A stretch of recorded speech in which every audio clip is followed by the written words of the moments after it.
you say I'm the one you're so easy to love.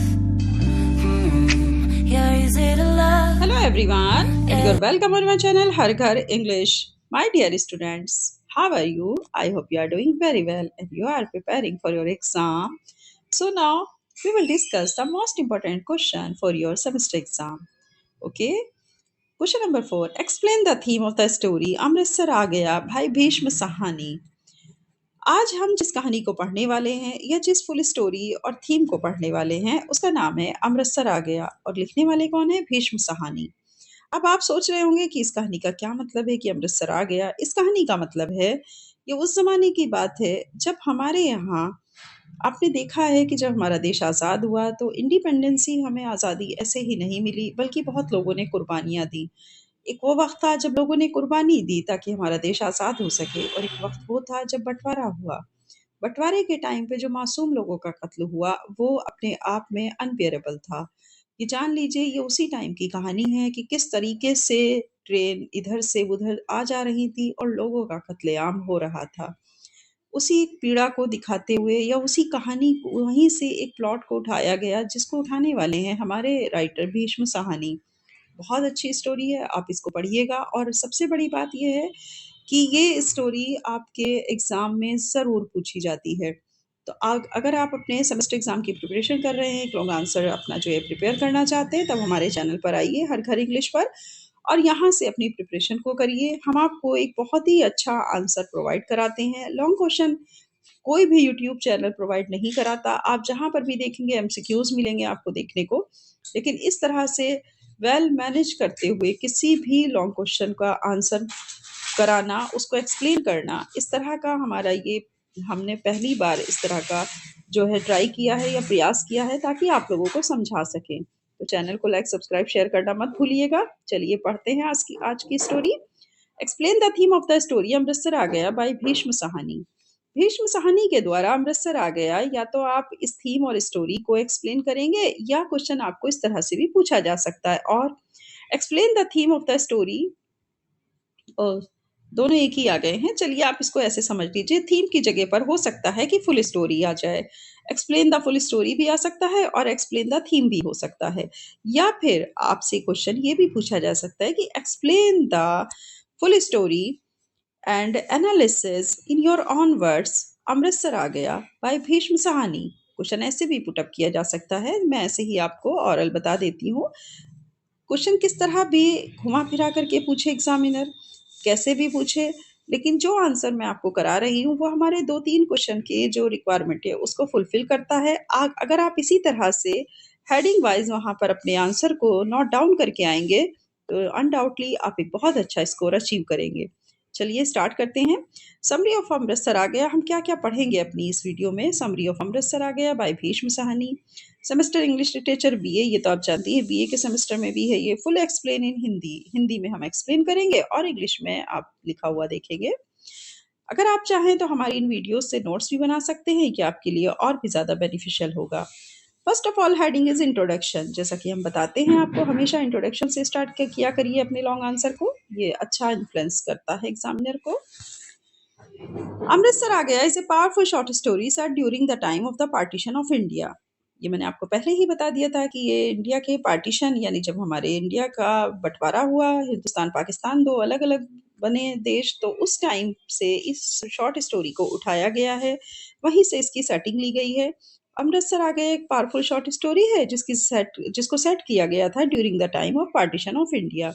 It captured the fear, violence, and emotional trauma faced by pupil migration between India and Pakistan.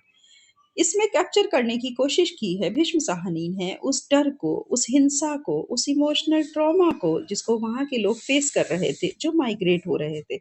Migration का मतलब तो आप जानते हैं ना कि पाकिस्तान के जो हिंदू और सिख थे तो वो इंडिया की तरफ आ रहे थे और इंडिया के जो मुस्लिम थे वो पाकिस्तान की तरफ जा रहे थे, क्योंकि कह दिया गया था कि भाई मुसलमान जा करके पाकिस्तान में रहेंगे।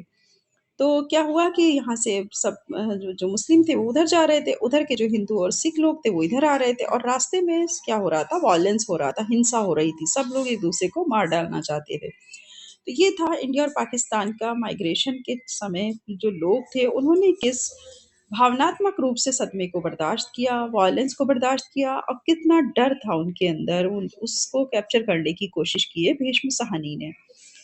सेटिंग एंड कैरेक्टर्स, कैरेक्टर्स की सेटिंग क्या थी? The story takes place inside a train filled with refugees. ये कहानी हम लेते हैं जहाँ से, वो कहानी है एक ट्रेन की जो कि भरी हुई है पूरी तरह रिफ्यूजीज से यानी शरणार्थियों से।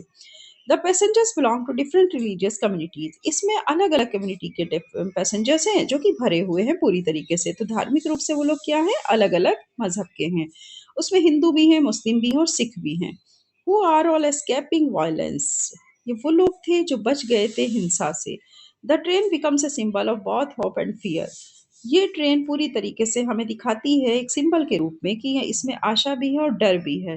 ये जो ट्रेन आप देख रहे हो ना, जहाँ से माइग्रेशन हो रहा है, लोग इधर से उधर आ जा रहे हैं, जिसमें हर मजहब हर धर्म का इंसान है, लेकिन साथ ही उनके जो अब रास्ते में हिंसा हो रही है उससे ये लोग बच के निकल आए हैं। इसलिए ये सिंबल किस चीज का है? ये दोनों का है, होप का भी है और फियर का भी है। एक तरफ आशा है और दूसरी तरफ बहुत डर भी है कि रास्ते में कोई इनको मार ना दे।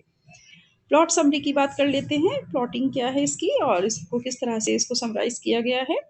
As the train moves toward Amritsar, tension rises among passengers. जैसे ही ट्रेन अमृतसर की तरफ आती है तो एकदम से तनाव क्रिएट हो जाता है सभी जो यात्री थे उनके बीच में।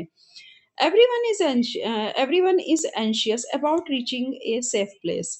हर आदमी में उत्सुकता थी अपने अपने सुरक्षित स्थान तक पहुंचने की। During the journey rumours of attacks and killing spread, increasing fear and suspicion. इस जर्नी के दौरान अचानक से एक रूमर, एक अफवाह फैलती है जिससे सब लोग एक दूसरे के ऊपर हमला करने लग जाते हैं और सभी एक दूसरे को मार डालना चाहते हैं, जिसकी वजह से डर और सस्पेंस क्रिएट हो जाता है उसी ट्रेन के अंदर। At one point a Muslim passenger is identified and brutally attacked by a group of violent man. एक पॉइंट पर मुस्लिम पैसेंजर होता है जो कि मुस्लिम यात्री होता है, उसको लोग पहचान करके बहुत ही क्रूरता के साथ पूरे ग्रुप के द्वारा उस आदमी को मार दिया जाता है क्योंकि वो मुसलमान था। No one dares to stop them, और कोई भी उस हादसे को नहीं रोकता। यही तो सबसे बड़ी बात होती है। बात ये नहीं कि लोगों ने उसको मार दिया, लोग गुस्से में थे। बात होती है कि जब कोई किसी को ना बचाए तो इसका मतलब इंसानियत भी मर गई है। तो no one dares to stop them, कोई भी हिम्मत नहीं करता उसको बचाने की। The silence of the passenger reflects their helplessness and fear. ये खामोशी ही अपने आप में जो यात्री थे उनको रिफ्लेक्ट करती है और ये कोशिश करती है, उनको रिफ्लेक्ट करती है और ये बताने की कोशिश की जा रही है कि किस तरह से एक दूसरे को लेकर के वो सभी यात्री खामोश हो जाते हैं और अपने को असहाय और डर के माहौल में दिखाते हैं। क्या हुआ? एक आदमी को मार दिया गया, मॉब लिंचिंग कर दी गई, एक ग्रुप ने उसको मारा, बहुत ही ज़्यादा ब्रूटली उसका मर्डर किया, लेकिन फिर भी किसी में हिम्मत नहीं थी कि कोई उसको रोक पाए, सिर्फ इसलिए कि वो मुस्लिम था। और सभी पैसेंजर्स खामोश हो जाते हैं, अपने आप को असहाय फील करते हैं, साथ ही डर के माहौल में वो खुद को महसूस करते हैं। Finally, when the train reaches Amritsar, people feel a sense of relief and shout. अंततः जब ट्रेन पहुंचती है अमृतसर तो सभी लोग एक साथ चिल्लाने लगते हैं और सभी सुकून की सांस लेते हैं। और सब लोग क्या चिल्लाते हैं? अमृतसर आ गया। However, this relief is overshadowed by the horrific violence they witnessed during the journey. क्या ये हकीकत में एक सुकून था? क्योंकि जिस ट्रॉमा से वो सभी गुज़र के आए थे, जिस दुःख से वो सभी गुज़र के आए थे कि रास्ते में कितना ज़्यादा हॉरिफिक वायलेंस हुआ है, कितना डरावना वायलेंस हुआ था, एक आदमी की हत्या हो गई थी, वो सब उसके गवाह थे। तो क्या ये जर्नी अब उनके लिए वाक़ई उतना रिलीफ़ का काम करेगी कि अमृतसर आ गया? यहाँ पर एक क्वेश्चन उठाया गया है भीष्म साहनी के थ्रू कि ठीक है, वो लोग इसलिए चिल्लाए क्योंकि वो बच कर आ गए। उन उन लोगों ने इसलिए रिलीफ़ फ़ील किया क्योंकि वो बच गए। लेकिन क्या ये वाक़ई सच्चा रिलीफ़ था? क्या ये उससे बाहर आ पाएँगे? उससे ओवरशैडो कर पाएँगे कि जो उन्होंने रास्ते में हॉरिफिक वायलेंस देखा? क्योंकि वो सब उस हॉरिफिक वायलेंस के गवाह थे, वो खामोश रहे उस जर्नी में, उन्होंने उसको बचाने की भी कोशिश नहीं की। तो क्या उनका ये चिल्लाना जायज़ है कि अमृतसर आ गया? क्या ये खुशी मनाना सही है? ये बात यहाँ पर भीष्म साहनी जी उठाते हैं। अब बात आती है थीम्स की। Communal violence the story. सबसे पहली बात कम्युनल वॉयलेंस की है, यानी सामुदायिक हिंसा। द स्टोरी शोज हाउ हेटेड between communities leads to cruelty. ये कहानी पूरी तरह दिखाती है कि नफरत इंसान को कितना ज़्यादा क्रूर बना देती है हमारे समुदायों के प्रति। तो आपने देखा भी होगा कम्युनल वायलेंस कहलाता है, हिंदू मुसलमान को मार रहे हैं, मुसलमान हिंदू को मार रहे हैं, सिख ईसाई को मार रहे हैं, ईसाई सिखों को मार रहे हैं। ये सब क्या है? कम्युनल वायलेंस है, यानी सामुदायिक हिंसा है, जब एक दूसरे से नफरत हो जाती है। मतलब कहने का सिर्फ धर्म के आधार पे नफरत, बाकी कोई कुछ किसी ने एक दूसरे का नहीं बिगाड़ा होता। इंडिविजुअली हर इंसान बहुत अच्छा होता है, ये जान लीजिए, चाहे वो हिंदू हो, चाहे मुसलमान, चाहे सिख, चाहे ईसाई। इंडिविजुअली सब एक दूसरे को सपोर्ट करते हैं, इंडिविजुअली सब एक दूसरे से प्यार भी करते हैं, लेकिन एक जब भीड़ का हिस्सा बन जाते हैं तब नफरत इतनी ज्यादा पनप जाती है कि फिर इंसान इंसान नहीं रहता। एक तरफ विक्टिम होता है और एक तरफ ऑफेंडर्स होते हैं, यानी अपराधी लोग होते हैं, और फिर वो उसे मार देने का पूरा प्रयास करते हैं। तो कहीं ना कहीं क्या कोई इंसान अपने आप को माफ कर पाता है फिर ऐसे हादसे के बाद? पता नहीं कैसे लोग कर देते हैं। चलिए, सेकंड हेडिंग है human fear and silence. Human fear and silence यानी मानवीय डर और खामोशी। People remain silent to protect themselves. लोगों ने खामोशी को ही बेहतर समझा खुद को बचाने के लिए, इसलिए लोग खामोश रहे। तो मानव का जो डर होता है, जो साइलेंस होती है, यहाँ पे क्या था? लोगों के अंदर सिर्फ खामोशी थी, जिसकी वजह से वो अपने आप को बचा पाए। आयरनी ऑफ फ्रीडम, आजादी के नाम पर ये व्यंग है। Even at the moment of reaching safety humanity is lost. ये सही था कि लास्ट में वो लोग सेफली अपने अपने घर पहुंच गए। अमृतसर आ गया तो वो सब एक साथ चिल्लाए, उस क्षण को उन्होंने एक साथ जिया कि हाँ हाँ, बहुत खुश हो गए कि चलो हम अपने देश में वापस आ गए हैं। लेकिन कहीं ना कहीं वो इंसानियत खो कर आए थे, क्योंकि रास्ते में उस भीड़ का हिस्सा थे जिसने किसी मासूम को मार दिया था। Okay, conclusion. Bhishma Sani highlights the tragic reality of partition, where human values collapse under fear and hatred. Bhishma Sahni ने हाईलाइट किया उस ट्रेजिक रियलिटी को जो पार्टीशन के टाइम पर हमारे देश में हुई थी। पार्टीशन के टाइम पर जो ट्रेजिक हमारा हमने महसूस किया, जो हमारे लोगों ने महसूस किया, कम्युनल जो वायलेंस महसूस किया लोगों ने, चाहे वो हिंदू ने किया हो, मुसलमान ने, सिख ने, ईसाई ने, वो अपने आप में बहुत ही ज़्यादा ट्रेजिक था, क्योंकि ऐसा नहीं होना चाहिए था। ठीक है, देश का बँटवारा हुआ, सब कुछ हुआ, लेकिन अगर देखा जाए तो मासूम लोगों की जान नहीं जानी चाहिए थी। ऐसा हर हर इंसान कहेगा जो सही मायनों में फ़ील करेगा किसी के दर्द को, कि वो सब नहीं होना चाहिए था पार्टीशन के टाइम पर। तो भीष्म साहनी ने यहाँ पर उस ट्रेजिक रियलिटी को पार्टीशन के टाइम जो हुई उसको हाईलाइट किया, जहाँ पर अगर हम देखें तो मानवीय जो नैतिकताएँ थी, जो ह्यूमन वैल्यूज़ थी, वो एकदम ख़त्म हो गई थी।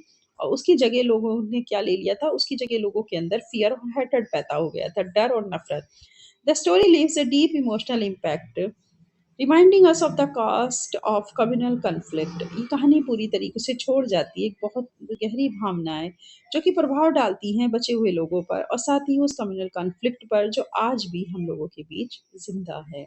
यानी कि आज भी हम लोगों के बीच में कम्युनल कन्फ्लिक्ट बहुत ज़्यादा है। ये आज के ज़माने में आप लोग देख भी रहे हो बच्चों, कि आजकल जो है धर्म के नाम पर हम किसी को भी टारगेट कर देते हैं, किसी के बारे में कुछ भी बोल देते हैं, किसी के साथ कैसा भी बर्ताव कर देते हैं, मॉब लिंचिंग हो जाती है।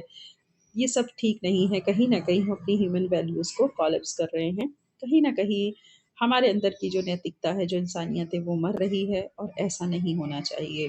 ओके, चलिए, हालाँकि ये कहानी बहुत ही सीरियस प्लॉट पर है। आप इसको पढ़ेंगे तो आप इसको पढ़ कर के इसी तरह से इसका लॉन्ग क्वेश्चन अटेम्प्ट करिएगा। मैं ये तो नहीं कहूँगी कि आप इसको पढ़ेंगे तो आपको बहुत अच्छा लगेगा, नहीं, बिल्कुल अच्छा नहीं लगेगा, क्योंकि ये एक ट्रेजिक रियलिटी है जो कि बिल्कुल भी अच्छी नहीं है। किसी की मौत के बारे में सुनना या किसी की मौत की कहानी को पढ़ना या अपनी ही देश की उस कड़वी सच्चाई को पढ़ना, जो कहीं न कहीं ह्यूमन वैल्यूज़ को हमारे डिनाय कर रही है, ख़त्म कर रही है। तो कहने यहाँ पर हम यही कहेंगे आपसे कि चलिए, आप हमारे आने वाले देश का भविष्य हैं। आप अपने हिसाब से अच्छे से इस समाज को बनाइए, इस समाज को एक वेल स्ट्रक्चर्ड दीजिए, ताकि ह्यूमन वैल्यूज़ ज़िंदा रहें। ओके? इसी के साथ चलते हैं।